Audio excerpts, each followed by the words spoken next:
There was an interesting piece in the Washington Compost on April 8th that I've been meaning to get to. It's not that what's there is so unique. It's just that it underscores something you and I have talked about over the years. By Matt Grossman, he's a political scientist at Michigan State University. And he points out that conservatives in Congress are the prime suspects in Washington's dysfunction.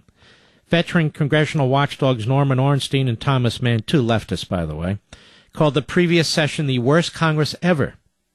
And they didn't hold back on assigning blame. The Republicans are the problem, quote-unquote, they said. After a fruitless government shutdown last fall, even House Speaker John Boehner lashed out at conservative groups and passed bills over the opposition of his caucus. In response, conservatives made two simple claims.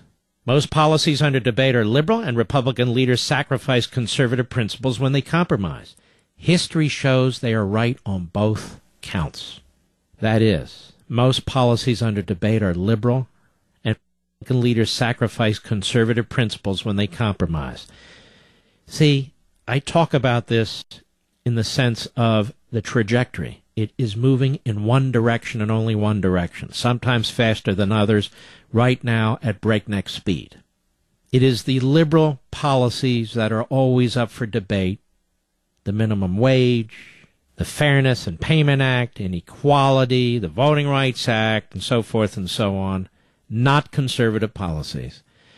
And our Republican quote-unquote leaders are always trying to cut deals, and they're always cutting deals that compromise our principles. You'll hear people say, well, if we can get 80%, the point is we don't get 80%. Do we? This fella is a political scientist. He said, I combed through hundreds of history books covering American public policy since 1945, tracking the most significant domestic policy changes that made it into law and the actors that historians credit for those changes. Of the 509 most significant domestic policies passed by Congress, only 1 in 5 were conservative, in that they contracted the scope of government funding, regulation, and responsibility. More than 60% were liberal. They clearly expanded government. The others offered a mix of liberal or conservative components or took no clear ideological direction. When significant policy change occurs in the executive branch, it's even less likely to be conservative. Only 10% of the executive orders and agency rules that policy historians cited were conservative. And this is with a host of Republican presidents, by the way. Not surprisingly, liberals play a greater role in bringing about new policy. Historians credited twice as many liberal interest groups as conservative groups with policy change. Meanwhile, what do the Republicans do? They trash conservative groups. They're more comfortable with the liberal groups. Democratic politicians also played more frequent roles. The most active Republicans, such as Republican President Richard Nixon and Senator Jacob Javits and Bob Dole, supported mostly liberal and mixed policy changes. Got that? Nixon, Javits, Dole, rather than conservative changes. And you could say the same for a McCain and, quite frankly, a Romney in Massachusetts. Republican involvement in policy has meant compromising with liberals to expand government or trading contraction in one place for expansion in another. There's a good reason why conservatives are often charged with obstruction. When government is more active, it is usually moving policy to the left. In other words, we need to obstruct it. When Congress has doubled its normal productivity, many more liberal laws pass, but not necessarily more conservative laws. There was only one session of Congress, the 2 years after the Republican takeover in 1994, that was both active and conservative. That's Newt Gingrich. But it didn't last. He even points out under the Reagan presidency, the executive branch made more conservative policy changes only during the first 2 years of his presidency. And I can tell you from our own experience, the Republicans went nuts in Congress. They were blocking as many Reagan reforms as the Democrats. He goes on, these trends are not a product of the unique perspective of policy historians. Other scholars' analyses of major laws identified by journalists find similar results, but even less conservative lawmaking. Liberal policies are self-reinforcing because they create beneficiaries who act as constituencies for their continuation and expansion. Policy debates center on what additional actions government should take, not whether to discontinue existing roles. And you even heard Scott Walker, a conservative, say a week or two ago, stop saying what we're going to cut. Stop saying what we're against. That's the problem. Tea Party godfather Jim DeMint left a prime policy-making role in the Senate last year to run the Heritage Foundation. DeMint gains little for cutting deals in Congress. The view that normal legislating and bipartisan compromises lead to expanded government is no Tea Party illusion. It's an accurate reading of the past 70 years of American history. To be sure, he says, the conservative failure to shrink government doesn't imply constant liberal victory. No change is still the most likely outcome in any legislative battle. A few conservative successes, particularly in tax policy, can overwhelm more numerous liberal laws. But the federal government has continually expanded its role in education, which Jeb Bush cheers. Civil rights, the environment, and health care. The Republican presidents have played large roles in this. Nixon entrenched the Great Society and oversaw the environmental revolution. And he goes on with George H.W. Bush and so forth and so on. This history does not bother some Republicans who see opportunities to fashion new ideas and bargain in pursuit of conservative objectives. But even past policymaking designed to promote markets, safeguard morality, and protect the homeland usually expanded government. If contraction is the goal, a positive policy agenda is unlikely to succeed. The arc of the policy universe, I can't read every word, I'm reading a lot of it though.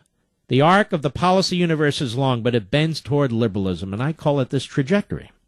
Conservatives can slow the growth of government, but an enduring shift in policy direction would be unprecedented. History shows that they do nothing Congress is the conservatives' best case scenario. Pretty damn good column, particularly in the Washington Compost on April 8th. And exactly right. When I hear people say to me, all we need to do is elect more Republicans, I understand, and those of you who really do think about this at a substantive and not superficial level, you understand too. That's not a solution. That's a stopgap measure. The government was grown massively under Richard Nixon. The government was grown massively under George H.W. Bush. The government was grown massively under George W. Bush. It will be grown massively under a Jeb Bush, under a Chris Christie, and under their ilk. Under a solidly conservative president, the best we can hope for is a slowdown.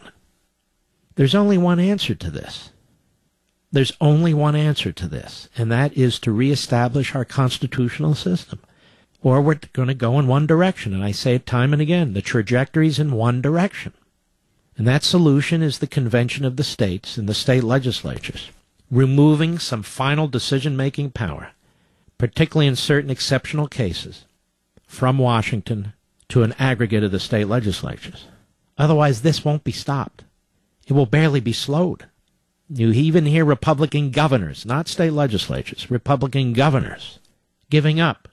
Oh, this bill's unsustainable, Obamacare, but we're going to have to try and fix it, because that's what we governors do. Obamacare is not just a bill. It's not just about fixing, as I said the other day and I say today. It's a revolution. A revolution of centralized government over the individual. A revolution where the government has effectively seized control over 1/6 of the economy. Whether it owns it or not is beside the point. It controls it.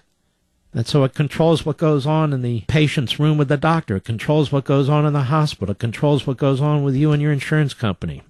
It was a revolution. It was a revolution. Not in a positive way, in an enormously destructive way. That's why they defend it come hell or high water. Doesn't matter if it works or not. It's a power thing. It's a redistribution thing. And it's with laws like that, laws like Frank Dodd, laws like these other big omnibus bills and so forth, that forces even the most conservative Republican president's hand. And this author, this political scientist, has it exactly right. So how do we resolve this? How do we address it? What's the recourse? I hear people who claim to be conservatives beating their chests. Oh, that one's conservative. I'm more conservative. Who reject Article 5 of the Constitution. They reject federalism.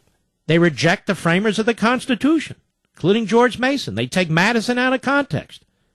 They prefer to debate these things and talk about these things and send emails to one another and run in primaries and pretend that they're the conservatives when they're not.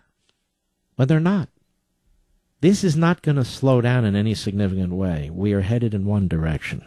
The good news, the positive news, is that there is an answer. There is a fix to that. There is the ability to reestablish our constitutional system. But the state legislatures have to step up.